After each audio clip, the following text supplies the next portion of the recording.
the product that you guys recently launched, the Soundtrack Unlimited. Tell our listeners what is the value that now that you offer for the businesses?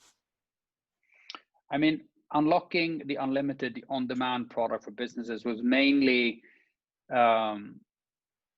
something that we were planning to do the whole time, but it was a question of when we needed to do it. Because most businesses, if you're kind of in the mid segment, really don't need to be able to create your own playlists track by track, or let the staff, create your own playlist. You want to centrally control, and you want to distribute kind of a brand experience, and that's completely sufficient to have our tier 2 product that we call Soundtrack Essential to do that.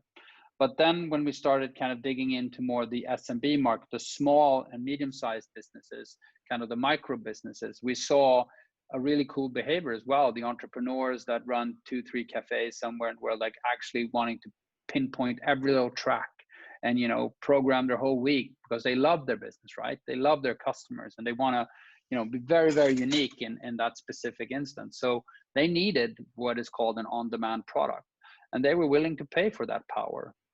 So we opened up that opportunity to anyone to also be as interactive as they possibly can. If they want to play, the weekend, 100 times in a row, they can now do that on the unlimited product because it allows them to do anything they want with their music, and it allows them to pay sustainability levels to the artist when doing it. And how are you incorporating AI to make this more scalable? How are you working with AI?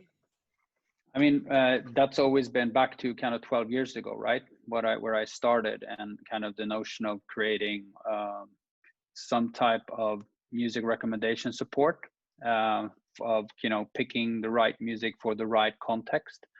Here in Soundtrack, applied in branded environments and kind of in business environments. And the cool thing about that, also back to kind of the story of coming from the consumer side into the B2B, the music curation logic is completely different.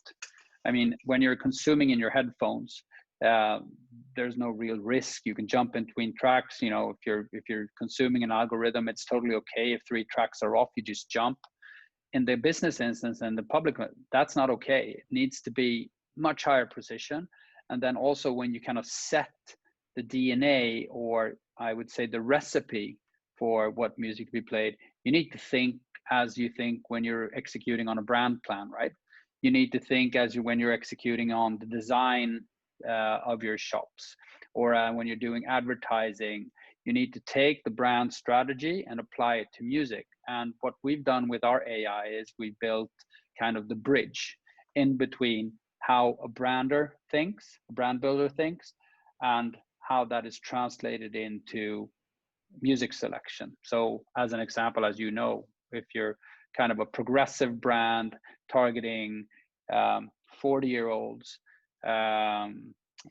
guys in New York, you can kind of feed that into our algorithms and say, progressive music in genres house, hip hop, urban, R&B, based on 1980s, 70s, 90s, and 2000s.